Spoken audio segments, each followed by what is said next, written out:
The storm had been raging for 3 days straight, burying the entire city under a thick, suffocating blanket of white snow and ice. Temperatures had dropped to record lows, turning the world into a frozen wasteland where nothing living should have been outside for even a minute. I was shoveling the driveway, my breath forming thick clouds in the air, when I saw something strange near the edge of the porch stairs. At first glance it looked like a discarded gray mitten or a clump of dirty snow that had fallen from the roof. But as I got closer, the shape became terrifyingly clear.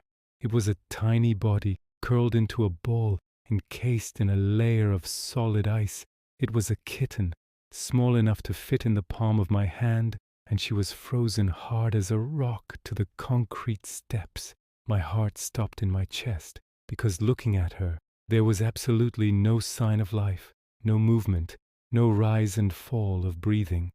Her fur was matted with ice crystals, her eyes were sealed shut with frost, and her body felt like a piece of cold marble. I rushed inside to grab warm water, panic making my hands shake as I tried to figure out how to detach her without hurting her skin. I gently poured the tepid water around her paws and tail, melting the icy prison that had held her captive during the freezing night. When I finally lifted her up, she was stiff, a frozen statue of a kitten that looked like she had been gone for hours. I ran into the house, screaming for warm towels, refusing to accept that this tiny soul was dead before she even had a chance to live. We rushed her to the kitchen counter, the warmest spot in the house, and immediately began the desperate process of trying to warm her core. You cannot warm a frozen animal too fast, or their heart will go into shock. So we used towels fresh from the dryer and our own body heat. I held her against my chest inside my sweater, praying to feel a heartbeat, but there was nothing but a chilling, heavy silence.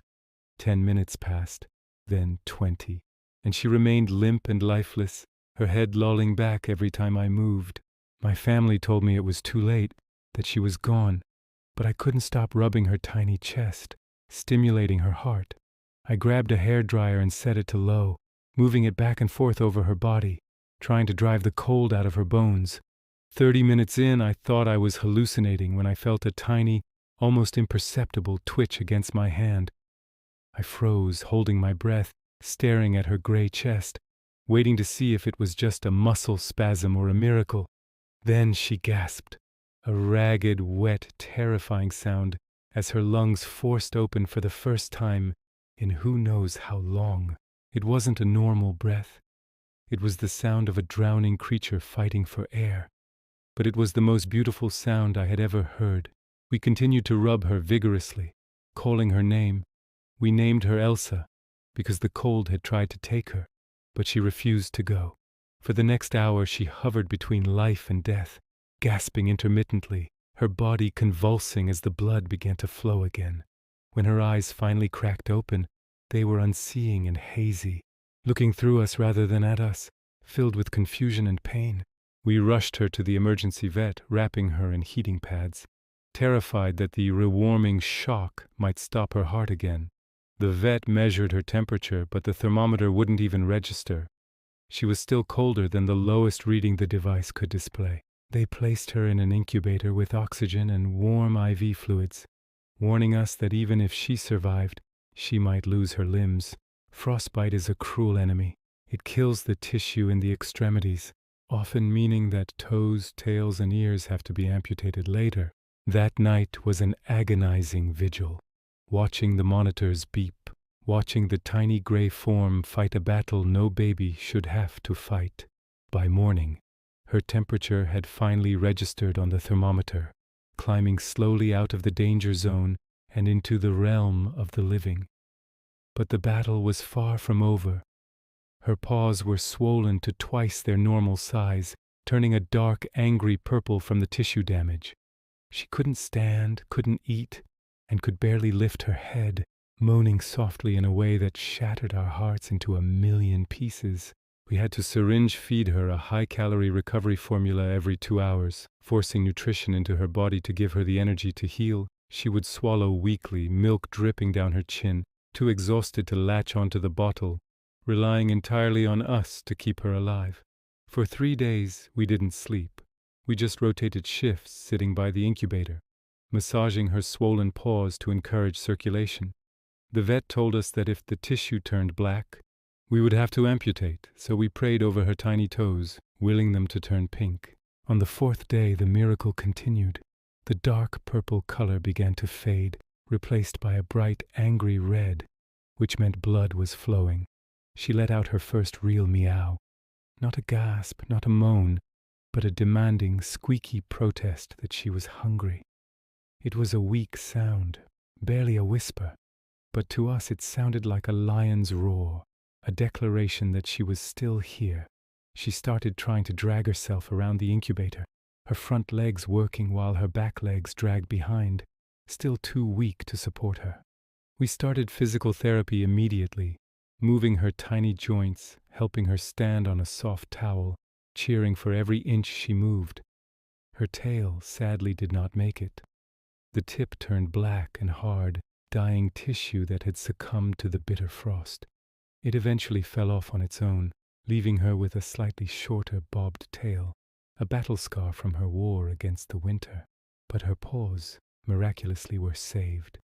The skin peeled and shed like a snake, revealing raw but healthy pink tissue underneath.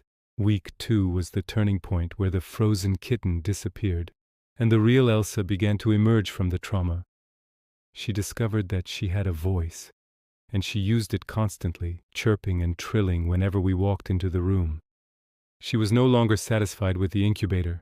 She wanted to explore, to see the world that had almost killed her. We set up a playpen in the living room, filling it with soft blankets and heating pads, creating a safe, warm kingdom for her. The first time she saw a toy mouse, she didn't know what to do. She stared at it with wide, confused blue eyes. I tapped the mouse, making it slide across the floor, and her predatory instincts kicked in, overriding her weakness. She pounced, missing by a mile and tumbling over her own paws, but she got back up instantly, her tail twitching with excitement. It was the first time we saw her play, the first time she acted like a kitten instead of a medical patient. We cried happy tears watching her wrestle with that stuffed mouse, thinking back to the frozen block of ice on the porch. She had an appetite that was insatiable, eating as if she knew what it was like to starve and never wanted to feel it again. Her belly grew round and full. Her coat changed from dull and matted to a sleek, shiny silver that glimmered in the light. But the psychological effects of freezing were evident. She hated the cold and would panic if she felt a draft from an open door. She became a heat seeker, always finding the warmest spot in the room, whether it was a sunbeam or a heating vent. Her favorite place to sleep was tucked inside my shirt, right against my skin, listening to the heartbeat she had almost lost. We introduced her to our other cats, wondering how this tiny survivor would handle the hierarchy of a multi-cat household. She walked right up to our 15-pound Maine Coon, sniffed his nose, and then fearlessly smacked him on the head with her paw. She had survived death itself. A big, fluffy cat was nothing compared to the ice monster she had already defeated. They became inseparable, the giant cat and the tiny, frozen survivor, sleeping in a pile of fur that kept the nightmares away. By month 2, Elsa was unrecognizable. She was a ball of energy, zooming around the house at 3 a.m., chasing invisible ghosts. Her frostbitten ears gave her a unique look, slightly rounded at the tips, making her look like a tiny gray bear cub. We posted her story online, and thousands of people fell in love with the kitten who refused to freeze. Offers to adopt her poured in from all over the country, people wanting to be part of the miracle story. But every time we looked at her, every time she curled up on our chests purring like a diesel engine, we knew the truth. We couldn't let her go. We had fought too hard for her life, and she had bonded too deeply with us during those dark nights.